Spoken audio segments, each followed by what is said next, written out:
ఉద్దేశంతో కూడిన మిమ్మల్ని చూస్తుంటే నా మనసుకి ప్రశాంతంగా ఆహ్లాదంగా అనిపిస్తుంది. నేను మీ అందరికీ ఒక ప్రామిస్ చేస్తున్నాను. ఈ సీజన్ మీరు మునుపెన్నడూ చూడని విధంగా ఉండబోతోంది. మీరు ఊహించని ఎన్నెన్నో మలుపులని, లిమిట్లెస్ సర్ప్రైజెస్ ని, ఆశ్చర్యకరమైన సందర్భాలని మీరు చూడబోతున్నారు. ఈరోజు మీరు చూసింది కేవలం ట్రైలర్ మాత్రమే. ఫుల్ సినిమా మున్ముందు వారాల్లో మీరు చూడబోతున్నారు.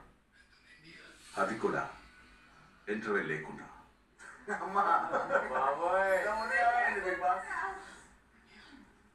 ఇప్పటికే మీరు 2 బ్యాడ్ న్యూస్లను విన్నారు. మొదటిది, ఇంటికి కెప్టెన్ లేకపోవడం.